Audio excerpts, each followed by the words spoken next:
Pacifica Radio, I'm Christina Onnested. The Republican-controlled House voted to oust Democrat Ilhan Omar from the House Foreign Affairs Committee yesterday. The vote was 218 to 211 along party lines. Christopher Martinez reports. The Republicans say they acted because of allegedly anti-Semitic remarks Omar has made, especially back in 2019, including criticism of the pro-Israel lobbying group AIPAC. Democrat Hakeem Jeffries of New York is the House Minority Leader. He spoke to reporters shortly before the vote, saying Democrats were quick to condemn anti-Semitism and that Omar had apologized years ago for using offensive tropes. It's not about accountability. It's about political revenge. Democrats say the Republican move is political payback for Democrats removing Republicans Marjorie Taylor Greene of Georgia and Paul Gosar of Arizona from committees.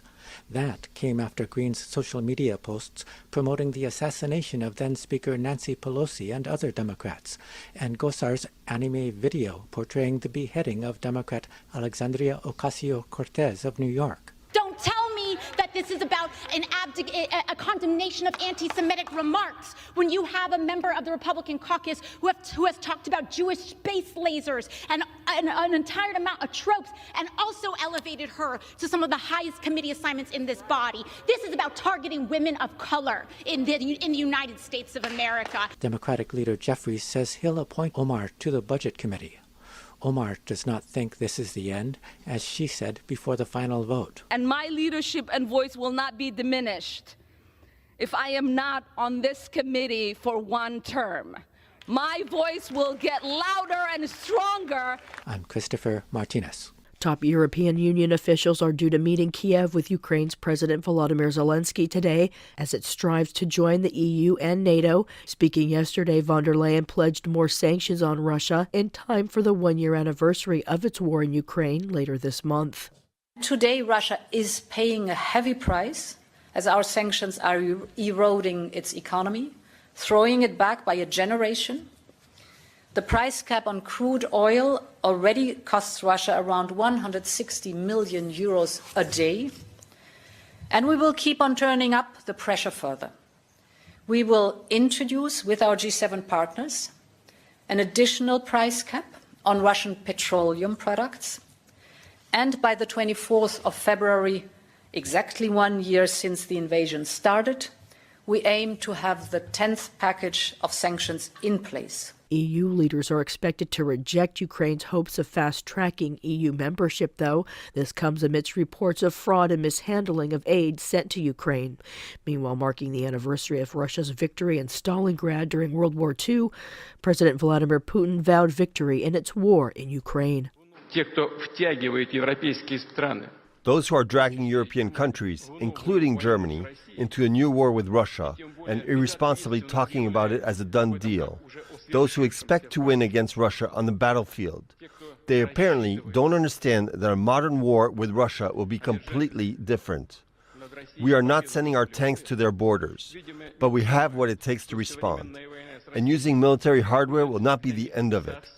Everyone has to understand this. The prime ministers of 3 Baltic countries are threatening to boycott the Olympics if Russia is allowed to compete in next year's Paris Games because of the war in Ukraine. Estonia, Latvia, and Lithuania all border Russia and have supported Ukraine. NATO is calling on Russia to respect the only treaty it has with the U.S. to keep a lid on nuclear weapons expansion. Russia suspended cooperation under the pact called START Treaty last August over U.S. support for Ukraine. Pope Francis has landed in South Sudan, opening the second and final leg of his African pilgrimage, with plans to encourage the young country's stalled peace process.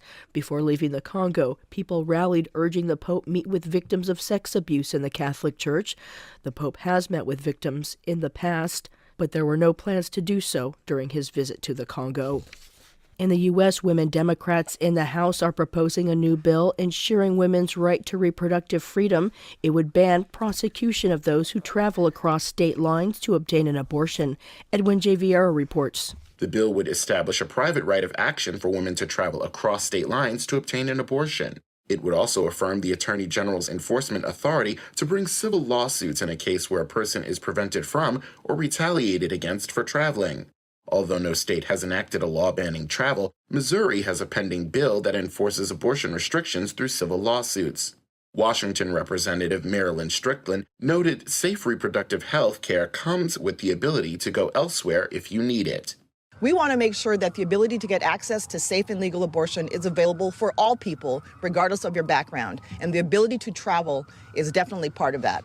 I'm Edwin J. Vieira for Pacifica Network and Public News Service. And America's employers added a stunning 517,000 jobs in January, a strong gain in the face of the Federal Reserve's aggressive drive to slow growth and tame inflation with higher interest rates.